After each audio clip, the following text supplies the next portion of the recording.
It's time for the Unscripted Push with DeVonnda Shantel and Ebony S. Bailey. Are you ready to live your best unscripted life? We're ready to jump right into the conversation. Hey everyone, and welcome to another episode of the Unscripted Push Podcast. I'm DeVonnda Shantel. And I'm Ebony S. Bailey. What you laugh for, girl? Because we about to do our theme song. I think it's going to be our theme song now. What do you think? Okay. The Unscripted Push Podcast. You got to push. Okay. Oh, push. Y'all, I have no rhythm at all. The Lord blessed me with all this beauty and no rhythm. I don't get it. I don't understand. I guess he was like, I can't give her every single thing. That's how we starting this off today. That's how we starting this off today.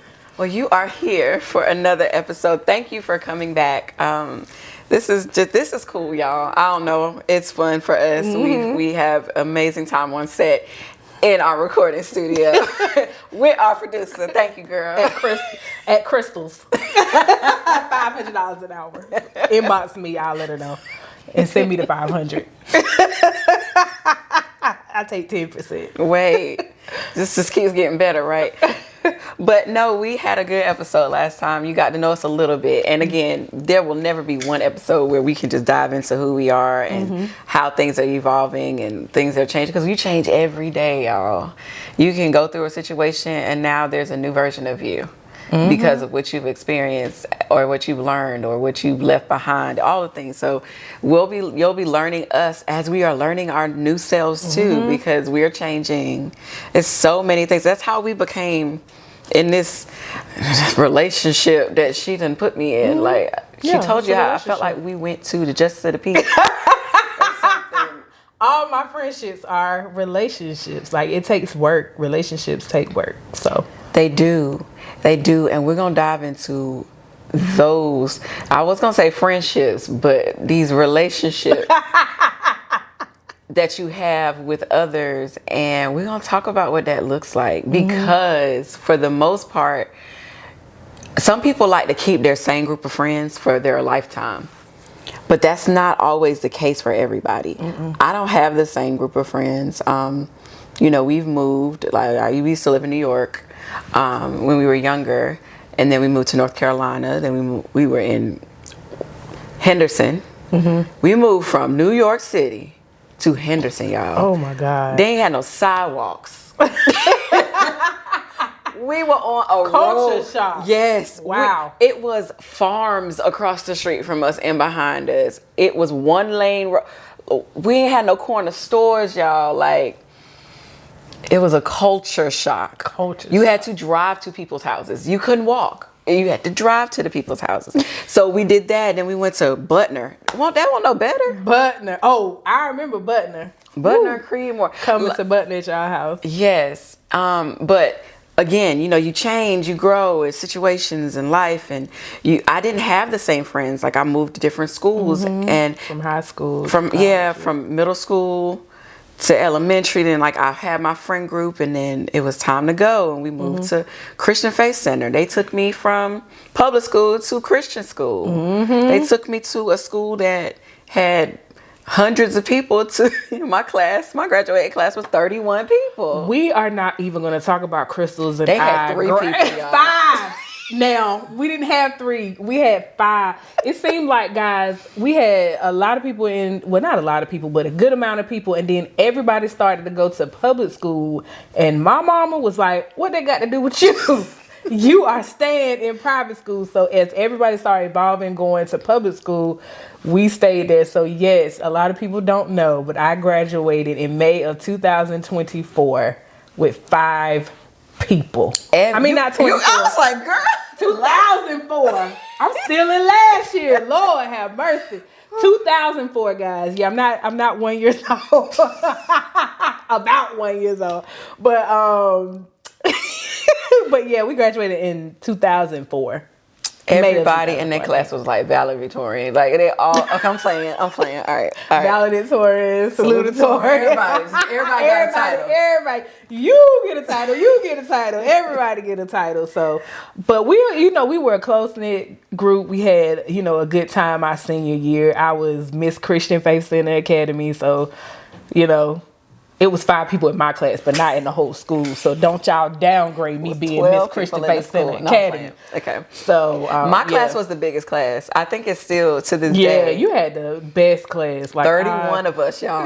But we love going to. I really loved going to school. Like once I really got out of that mode, like my mama sent me here in high school. Like I don't want to be here. We had to wear black and white.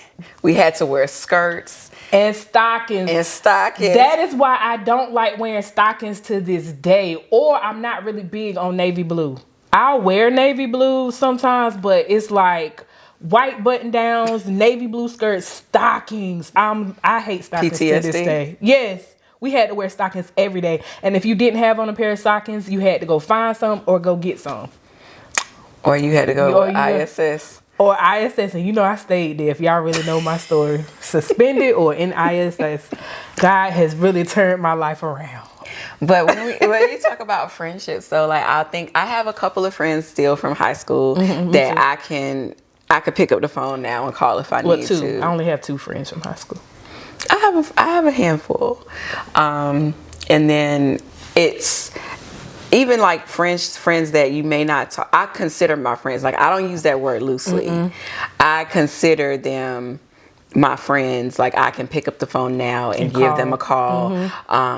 They can reach out. They feel something. Okay, I'm checking on you and the family, that kind of thing. So I have that, and then we can have a conversation and feel like we were just together. So that's the type of relationship I'm talking about. But then as I grew, everybody went their separate ways. Like we are not separate ways in that way, but we all had our families. People moved out of the state. They moved into their careers, and it got quiet again. And so then I found friendships in church. And then some people think if you don't go to the same church, you can't be friends no more. All of a sudden, you don't have those friends no more. But I had relationships in church where I built solid foundations with some people, and I took them into, so like I have people in my life from different phases, right? But they grow, and then as they grow, sometimes things get moved around. We talked about in the last episode about the mixing board, you know, and the volume being turned down here, and so sometimes even in your relationships, you have to understand which ones need to be turned up and which ones need to be turned down. And sometimes it's not that they've done anything. Sometimes they're carrying something in that season that they need for themselves, and they have to retreat. And so you give your friend that space. But if we start talking about that, so healthy versus toxic friendships. What do you consider a healthy versus toxic? So first, going back to what you were saying before we get there, is like with friends, you have to learn what categories your friends are in as well. And I actually learned that from you, because my cutoff game, I'm just like, I'm done. She got a machete, y'all. Oh, I'm done. It's serrated and everything. Like, you can't even put that thing back together. Because I feel like, and I don't just say this lightly, but I do feel like that I am a good friend, and I expect what I give out of other people. So if you're not giving me that's within any type of relationship in my life, then I'm going to pull back or cut off the situation, because you can't align with where I'm going. But talking to Ebony, we were talking through some things, because I have 3 categories. I have my best friend, I have my close friends, and I have acquaintances. And that's how I define my relationships, in my life. And it's no in between. Either you're acquaintance or you're a close friend, because I feel like if I can go to you and share my personal business, or I feel comfortable talking to you, or we're going through life goals and different things together, you are considered somebody I confide in, and you are considered one of my close friends. Everybody don't get to the close friend. So you can't be upset when I'm introducing you and I'm like, yeah, this is my acquaintance. Or if I say I'm just going to use a person name, or this is Candace, I don't know who Candace is, but this is Candace. That means that we haven't got to the level of friendship. you know, because I'll say, this is my close friend or this is my best friend because I have people in different categories. And I think over the years, I have defined what healthy looks like or what I want healthy to look like. For me, a healthy relationship is I can go to you and we can have conflict about something. We can talk through that conflict and I don't have to worry about you talking to everybody else about the conflict that we have. Or if I tell you a situation or my personal business, then you're not going to go telling everybody because that conversation was between me and you. Like, I'm close friends with sisters, with Crystal and Ebony. They're both my close friends. So just because Ebony shares something with me and I feel like Crystal is her sister, it's not my place to go back and tell Crystal. It's for Ebony to go tell Crystal and vice versa with our relationship. And I feel like I'm like that in all my friendships. You don't go to other friends talking about other friends, or you don't tell your other friends somebody else's business. I look at actions and how people operate, because if they wanted to tell you, they would. Now, some things that I'll say, because I know I have different groups, that's why I created a close friends on my Instagram. I'm like, so everybody get to know at one time, because I don't have time to say, oh, I ain't tell you that, girl. Oh, you ain't know about him. Well, y'all all in my close friends on Instagram. Nah, I didn't even know I was on. She didn't even. I missed everything. She missed everything. So we'll be talking about something. Ebony be like, I said, Ebony was in my close friends. And she like, what's a close friends? I'm like, oh my God. I just found out. Now I see it when I go to share. So I'm like, oh, that's what they talking about. I ain't got nobody in that because I ain't never used it. But yeah, because, you know, sometimes stuff are private, or, you know, it's jokes that only your friends will get. So some stuff I want to share is just for my close friends because I can be unfiltered with them. Even though I'm an unfiltered person, I still monitor some of the things that I say to the public eye. Thank you. To public eye. So it's like stuff I can share with my friends and my close friends. So I think that's a healthy relationship, is where I can trust you, where I can confide in you, where, you know, if you're breaking down, I'm going to come see about you, or it don't take me having to ask you to do something. You're going to do it. If I'm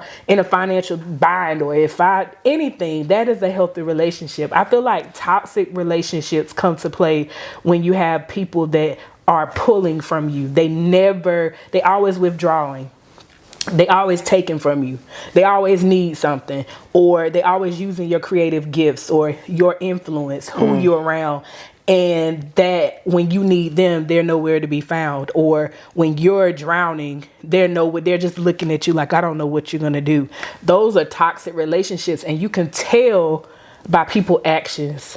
I feel like you have to watch how people move. And I do that a lot. I'll sit back and I'll watch how people have conversations, or I'll listen, or I'll see if I'm invited into somebody else's arena. I'm like, how do they operate with their friend group? Or how do they operate? Do I really want this person around me? Because I talked to Ebony about how I feel about having new relationships, because I don't really want new friends. Just being honest, I'd be like, what does this girl want, and why is she trying to be my friend? And I be trying to tell her, I'm like, God is telling you, you're getting ready to be put in these new spaces, and you're getting ready to, you know, be put in these new rooms. He's not going to send you nowhere uncovered. So if he's already gone before you and he has opened a door for you, it's a safe place for you, and he wouldn't send you there alone. So he's gonna plant people, like you're getting ready to move. Yeah, he's gonna plant people in a whole nother state. And you got your group here, but it's got to be expanded. But it will be expanded with safe people. And if I'm honest, I'm petrified about that. And you'll be okay. But you'll be okay. Because I'm like, you build your relationships with people here, and it's like, now I'm going to new territory, uncommon ground, and I have to build other relationships. That's like starting a date again. Now I got to learn what your favorite color is. I'm telling y'all, she at like... When is your birthday? I still ain't filled out my my friend questionnaire. So all of my new friends, let me tell you about it. All of my new friends, I give them a questionnaire because I feel like we need to... This is I ain't never in my life had... She still ain't filled out her questionnaire because I need to know. about you or whatever. If I'm calling you a close friend or a friend, like I need to know the things that you like, that you don't like when your birthday come up, because some people are not money people. Like, don't just throw money at me. I want a sentimental gift. So I feel like you have to know your friend in order to get them what it is that they really want. And Ebony is more so of the type of person, she'll say something and you'll catch on to it. So she like for you to listen to what it is that she's actually saying. And she want me to fill out a survey. I said, fill this out. And she still ain't got it back to me. So when her evaluation come up, we're going to talk about that. So guys, I do friendship evaluations with my friends because I feel like, and it's not just for them, it's for me too. Like if I'm doing something wrong, if I'm not effective, or if it's something that I can do better. And a lot of my friends, like, I really want you to call me more, or I really want to talk to you on the phone. And so I've just been making it just to randomly call, hey, you free? Let's talk for a little bit. You know, one of my girlfriends said she gonna bring her laptop and come to my house, you know, next weekend, since I work from home, and she just gonna work from my house. So, you know, we could just work together. But that's what she need and that's what she want, and I'm okay with being uncomfortable, you know, with these that was not me. That wasn't her. It wasn't her. It was another girlfriend. So it's like I can't have people doing what it is that I need and not, you know, doing what it is that they need. But I think you should do that in all relationships. My mama get evaluation too. We do mother and daughter evaluation. Mom, what can I do better as your daughter? What do you need from me? This is what I need from you. And I feel like it makes the relationship effective because we're not just going through life like, oh, we've been friends for years and we just going off fumes and different things. Like in my other friendships, like we have to see each other more. I know that we're busy. I know that we all have lives and stuff, but let's schedule one of our, you know, friend groups. Like we have to schedule months, you know, out. Okay, I'm free all these dates. This is the date that I actually have, you know, and different things like that. But you have to be an effective friend in all relationships in your life. I believe in, you know, marriages and stuff. Married people should do evaluations. What can we do better in our marriage? What are our goals for each other? What is it that we need to do? But a friendship, and I taught my friends, friendships are relationships. It takes work, because if you don't, you feel yourself drifting apart and I don't know you anymore. Yeah, so, because you change. Because you change and evolve. And you go through like major life changes and sometimes even subtle shifts. Like you think about a house, like sometimes they settle and then there's creaks and there's stuff that you didn't maybe catch before. That happens in relationships, and sometimes it's because things are left undone and you didn't attend to it when it was a small thing and now it's a big thing. So for me, I thought it was crazy, but I was like, you know what? That's different. And I said, I appreciate that, because that means you're listening from both ends.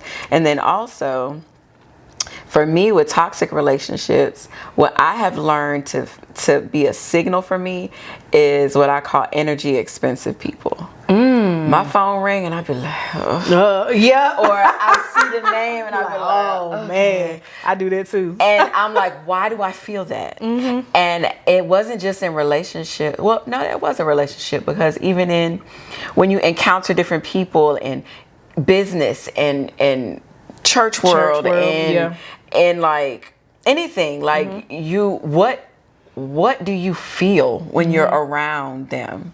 What does it do? Does it take the air out of you? You like, do you feel like, oh my gosh? Or do you have to give yourself a pep talk to walk through the door? You know, like you hear sometimes they say a spouse will sit in the car before they come inside for 30 minutes before. I do that and I ain't got no spouse. Okay. Well, but like they do that because they're like, okay, I gotta go in here, because they know that the environment may be different. And if you find yourself having to do that all the time in relationships, it's not worth it. It's taking too much energy. Like that is exhausting. If I'm a private person and I like to be to myself too. Even like my sister and I, we talk a lot, but then we'll realize, wait a second, I ain't talked to her all week. And we'll realize that we'll get to Friday and it wasn't that we didn't care. It's that life was so loud and we were so busy. And if you go through through day to day and doing that, you don't realize that you've missed things. And then you're like, oh man, you went through that this week. Why didn't you say something? And well, I was just tired. I just came home and laid down. You go through those things. So for my relationships, I'm starting to take the temperature of them.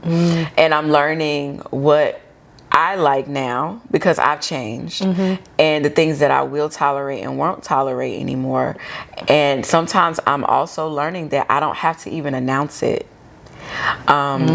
We have a very similar person that we like to watch. It's just Darius Daniels, and he has a book called Relational Intelligence. And he did a series one time, and he talked about everybody has a place in your life. It's up to you to put them there. So you have to put them in the right place. Yeah. And I'm like, okay, cool. So it's literally me sitting here saying, okay, this one needs to be close to me. This one at this time in life, they are still figuring out what they need and what they want. I am actually a crutch for this person. Yeah. So I don't need to take myself out of their life. I just need to move over and let them work out whatever it is that they need to work out. Can't fix everything either. Yeah, and I had to learn that because I wanted to. I want to fix it. Like, I want to have my Olivia Pope hat. Your problem solver, though. I want to tell Huck to go do something. If somebody too crazy and I don't want to get my hands dirty, I want to tell Huck, can you go? Whatever you need to do, take care of that. Like, but that's just how I feel, because especially the ones that have taken the time to get to know me. Yeah. Most people don't do that. They do not know. They don't take the time to get to know Ebony. They look at exterior, they look at my facial expressions. Please don't go off of those, because my brain does not turn off. So what may be happening is not really what's happening on the inside. We were just talking about that. Like, don't y'all screenshot nothing, because sometimes we might be hungry, or we might be thinking about what we got to do after this. Shot 16 episodes in one day. And you looking at one expression that we looking at each other. I'm like, in my head, I'm probably, what I'm going to eat when we finish after this? Or, something over there look good. You know, you could be thinking about anything. You can't go based off perception. Sorry, Evan, I just said that. No, but that's true. And so, like, when you realize, that's why some people have friendship breakups, and some of them are necessary. Yeah. Some people, you need to let go. Literally use DeVonda's machete and get rid of the. Matter of fact, set that thing on fire, because you cannot put it back together again. Ashes to ashes, dust to dust. But I must be a good friend, because people don't be wanting to let go. They be like, I don't think that my spirit don't feel that. And I'm like, wait a minute now, what you mean your spirit? When they say that, I'm like, okay, let me pray about it then. Look, Judas had a spirit too. You know, remember when y'all were fighting over me and she woke up? Nobody was fighting over you. Nobody was fighting over you. Well, it was just a confusion, because, you know, it was just, Crystal just wanted to make sure that you knew that y'all were friends first. We was friends first, yeah. And it just slipped out. She didn't mean to, though. She did. She yelled that thing out. In the middle of a whole conference with 60 Everybody plus people. heard. Everybody was laughing. They come up, hey, you accept more friends? I'm like, she gets on my nerves, y'all. I tell her that often, too. All the time. But, yeah. But relationships are... toxic relationships, you will know, though. You will know. It's not something that you don't know. We know who we need to let go. We know who we need to rearrange in our life. We know who's being toxic. And sometimes people don't know, and you do. And I learned that from you, is that you have to have a conversation with people. Give them the opportunity to change. And if they don't, then you know, okay, this season is up. Or place them in the box that you want to place them in. Because sometimes people don't know what they're doing. Or you're misunderstanding the way they said something. This girl will call a meeting in a second. My God. And it's over. Like, we done had a conversation weeks ago. And she'll go, you know. I thought about something from July 5th, 2024. What happened then? You know? And then it could literally be a moment of how it was interpreted. And if you just go off cutting stuff off, like this girl did with TikTok. Y'all, so sad. Hold on. So we talk about her with this whole machete situation, but she cut stuff off so fast, and she even had an epiphany when she did it with TikTok. Tell people what you did. I deleted the app, guys, because they said we weren't going to be utilizing no more. So I was like, well, goodbye, TikTok. It's been real. You've been my favorite app. Delete. She mean it wasn't even 24 hours. It was the same day. I said, oh, okay, well, I don't have no use for you no more. I'm sad, but I just got to let it go. And then they going to come back back and say that it's back active. And The I was next like, day. okay, well, let me go back. And it was not in the App Store. And I was like, oh my God. But you know what? That taught me a lesson. Don't cut off stuff so quick. Make sure you are doing the right thing, because when I tell you TikTok, I miss you. I miss you so bad. It's and so if you see this, I want you back. Look, and Meanwhile, I got TikTok and I forget I got it. And she got TikTok. The people who don't really need it got it. So, and you guys know, I'm more of the social media person. Ebony is not the social media person. So if you see a lot of stuff, she does the graphics, the engineering, all that stuff behind the scenes. But if you see the posting and the comment, I'm probably the one that's going to be commenting back and talking to you guys. I'm working on it. She working on it though. She's getting better with it. But that did teach me not to cut things off so fast, because I really do miss TikTok. Like, that was my favorite app, guys. I mean, they could have took Facebook and Instagram and just left TikTok, and I would have been okay. But she learned that valuable lesson. you can't, being so quick to cut things off. It's not good. It's dangerous, actually, because you're acting impulsively. Now you've done something and you're like, oh wait, I really did need that. Yeah. Oh wait, I threw away all the things that I truly didn't need. Not that TikTok or something. You but can live without life, it. yeah. But in general, No, I can't. yes, you can. You've been living. Are you still alive? Yes, I can Okay. live, but it's just hard. You want to use my phone? You want to see what else? What is the old spot? Maya got it. This got TikTok. But when you think about, she's so goofy, y'all. Crystal is our producer, so it's just funny. Hey, Go ahead. when you think about toxic friendships or toxic relationships and understanding, okay, now I did take a moment. I didn't act impulsively. I didn't just cut it off. I took the time to step back and see if these things are aligning. And it doesn't mean something is wrong with the person. It could be what they're carrying right now no longer suits you. Think of oil and water. Ooh, that's good. You know, it doesn't mean you need oil and you need water. You need both, but they just don't mix they don't mix well. So that's the thing that we have to be okay with. And friendship breakups, Hard. they can be some of the most challenging things, especially the ones that you don't have a reason why. All of a sudden, no longer in your life. You don't know what happened. You didn't even have the opportunity to ask what you did. I've had one for sure that I have still no idea to this day what happened. I don't know. No clue. And it hurt my heart because she was very close. Like, we were very close. And I can look through pictures and I'm like, we was in a lot of, like, we were always together. What took place? And that is something that was hard for me to process, but I had to get over it. Like, I mean, I still made more friends, but I still don't understand. And there will be things that we just don't understand. Yeah. And there will be things that are unexplainable. And when they're unexplainable, even for the other person on the other side, you have to respect it and move on. Have you experienced friendship breakups that were,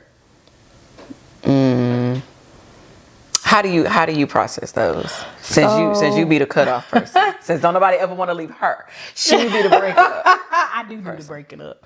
I'm trying to think. Like, I have had relationships where the friendship ended and there was no conversation, or like nothing. Like, we didn't know. You kind of know what you did. You kind of know what the other person did, but you really didn't have a conversation about it. And you separated from each other and you just like, okay, what happened? Like, what was the final straw or whatever? It hurts because you are friends with a person and then all of a sudden they're no longer in your space.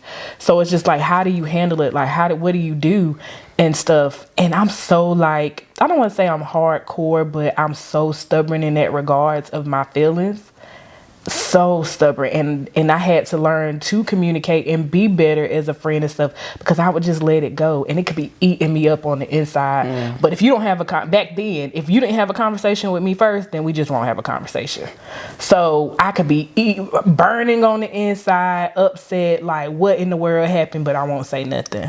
And so now I don't let that happen. No, because she has evaluation. I will talk to you, because I think what happened was I had, and what trauma brought that is because I had a situation like that happen with the friend, and then they almost passed away. So can you imagine not having a conversation, both of you mad at each other, and then your friend turns around and have a life-threatening issue? Thank God she didn't, pass away, but she could have because of the situation. And I'm mad, and I didn't have a conversation with you. I'm just letting it be, and I'm being stubborn. She ain't talking to me, I ain't talking to her. So that, from that day forth, that taught me that if I feel any type of way, I'm going to have a conversation with you, because if something happens to my friend, they're going to know that they are loved and that I cared about them. Well, that was mature. So I don't have those problems anymore, because if you stop talking to me, I'm going to find out why. 'Cause I'm going to either pull up to your house, or either I'm going to ask, or like, what's going on? I haven't talked to you. We got a problem. We got an issue. Like, what's good? What's going on? Like, now I'm like that, because I feel like we're grown. And, some of us are almost 40, 40 plus. And what? I am 41. 40 plus. Keep talking. Gets on the nerve. But we have to have conversations and communicate, because life is so short and you never know what can happen to people. So I learned you can't keep those emotions bottled up, because, I done had conversations with all my friends, and they'll be like, well, I don't remember saying it, or I don't feel that type of way. So in your mind, you have this perception of what that person said or did, and that ain't even what they talking about. So we take things a certain type of way, and that's not realistic. So you have to have conversations. Yeah, and that leads into the accountability side of things, because when if you decide that this relationship, this situation, this place, this whatever no longer suits you, how do you move forward with that? And it takes courage to do something different. Yeah. And to explore, especially when it's something that you've known for a long time. I won't say all your life, but for a vast amount of time, like if it's been 5 years, 10 years, and you've known this one thing, and now you're being led to something different. Now you're relearning what you are like in a season that does not have that with you.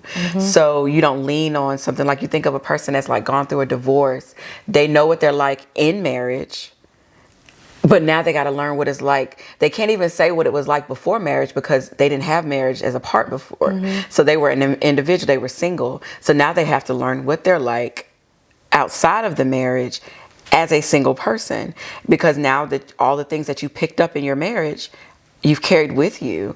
And that's what you do in relationships and friendships. When you break up, it's the same thing. All the things that you carried with you in that relationship, you take with you. Like I think of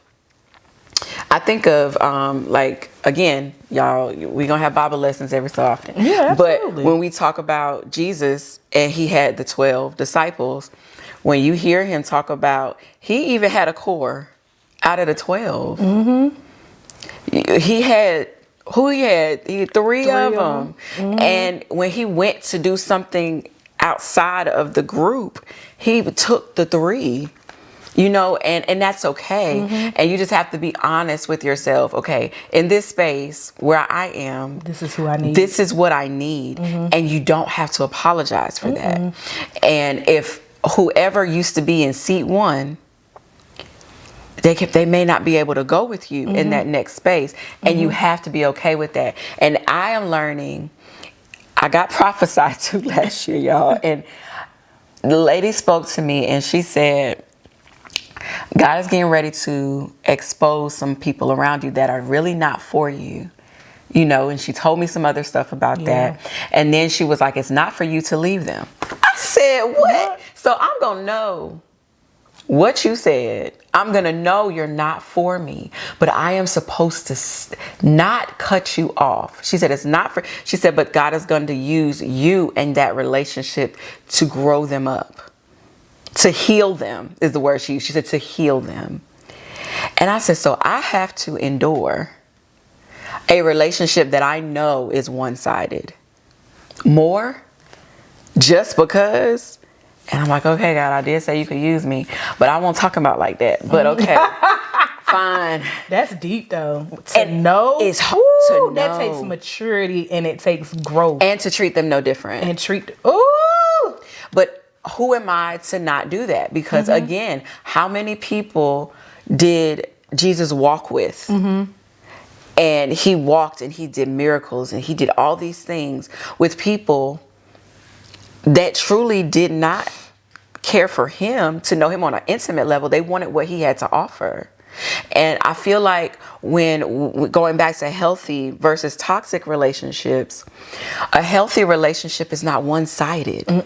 It is not one-sided. It is one that is looking to serve the other person, and they give.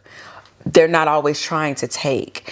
And then when they realize that they have switched to that space, they're able to be course corrected, and they don't get offended to the point that they walk away. They try to fix something. You can have conversations with somebody that you're not, okay, they maybe just misunderstood what you said, and it's okay, because now that I brought it to your attention, you have the option to change. Yeah, and then if you choose not to, that is okay. Yeah. It just let me know what I can do. And that's the part where we have to understand. We have to pay attention to the signs, because it won't just be friendships, but you have to realize who you are attached to matters. It matters. It matters, and what they carry affects you. I was reading this story last week, and I said I was going to send it to you, and I forgot to send it to you.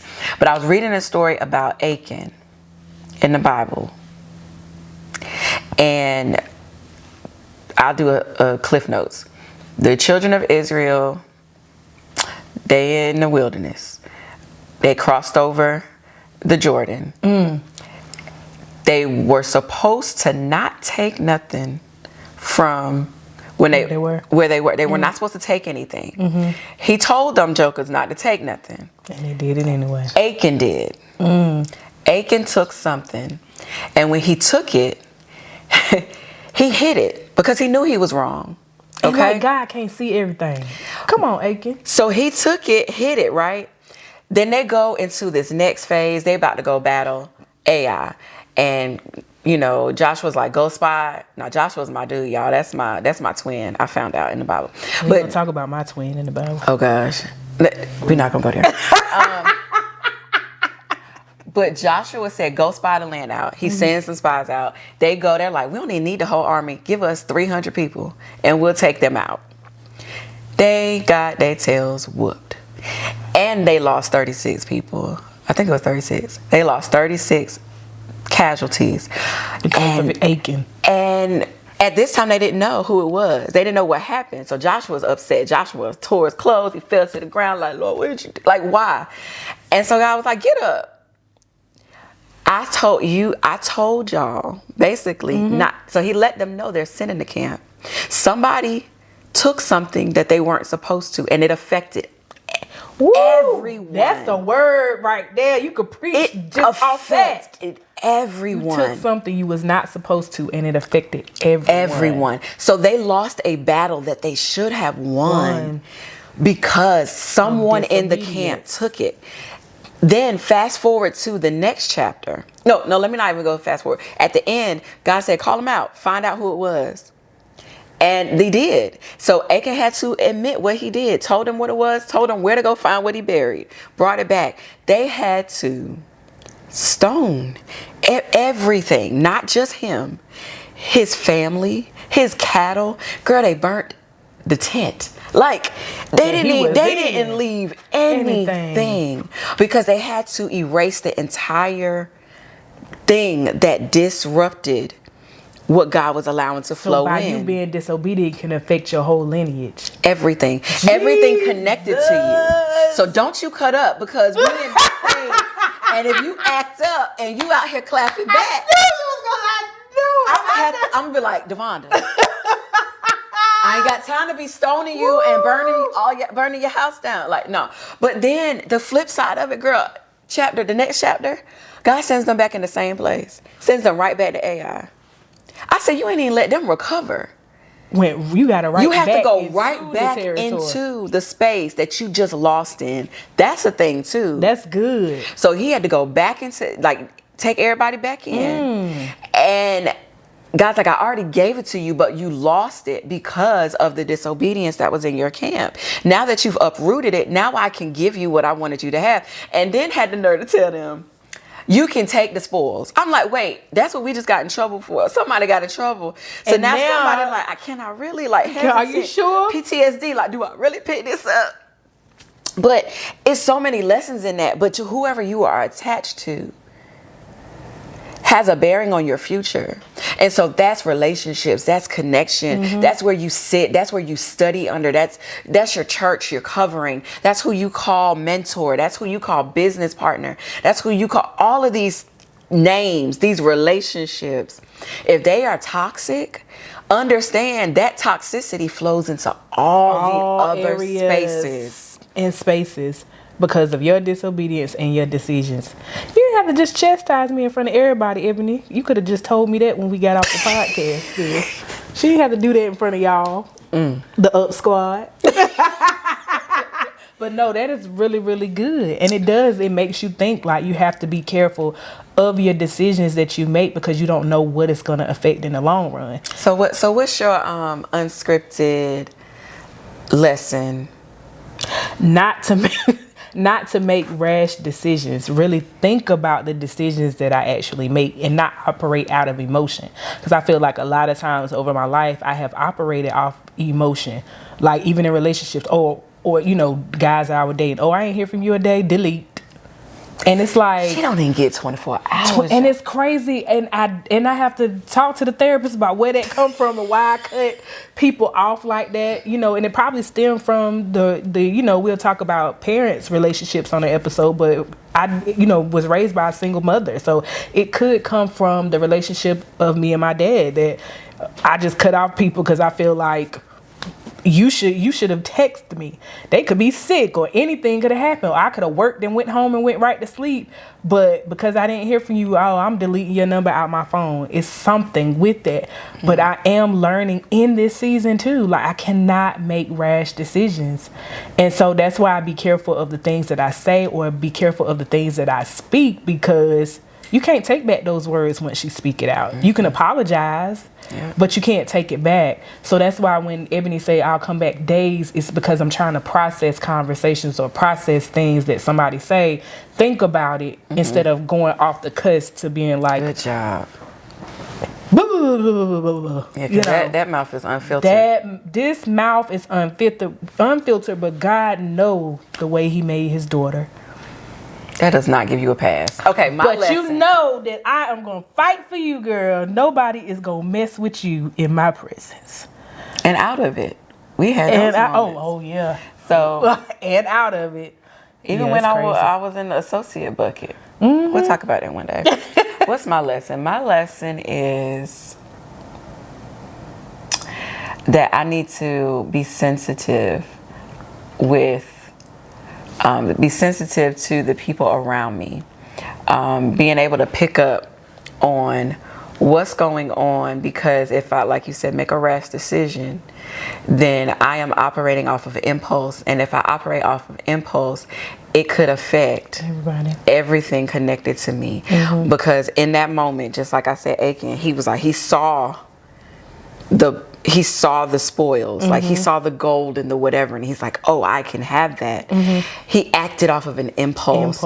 And then and how I know he was embarrassed by it was he buried it. You don't bury what you embarrass. If you were confident about it, you would have left it open. So being myself in that space, understanding that if I take my time to make the decisions, then every decision I make affects those around me. So I have to be careful with how I choose and make decisions. So Crystal keeps telling us what time it is. So I guess we are talking. We got to wrap it up. So, This is great. Yes. Ready for our tagline, y'all. Because our producer is saying, we got to go. She like, Well, I hope you guys enjoyed this episode that Ebony and I talked about when it comes to friendship. We hope that you could take something from the actual lessons that we give you on each episode. So we appreciate you guys for tuning in. Follow us on YouTube. Follow us on Instagram, TikTok, that I currently am not on. I'll respond back to y'all on TikTok. But Up Squad, we appreciate you guys. Remember to comment your questions, or if you have anything that you want us to talk about or discuss, Ebony and I will be reading the comments. We will discuss these things with you. So, if you are part of the Up Squad, you know what we're going to say. Come for the laughs. Stay for the lessons. Because becoming your best self is better unscripted. Even though that was y'all. We hope you enjoyed this episode of the Unscripted Push. Here's a question for you. How will you live unscripted this week? Catch you next time.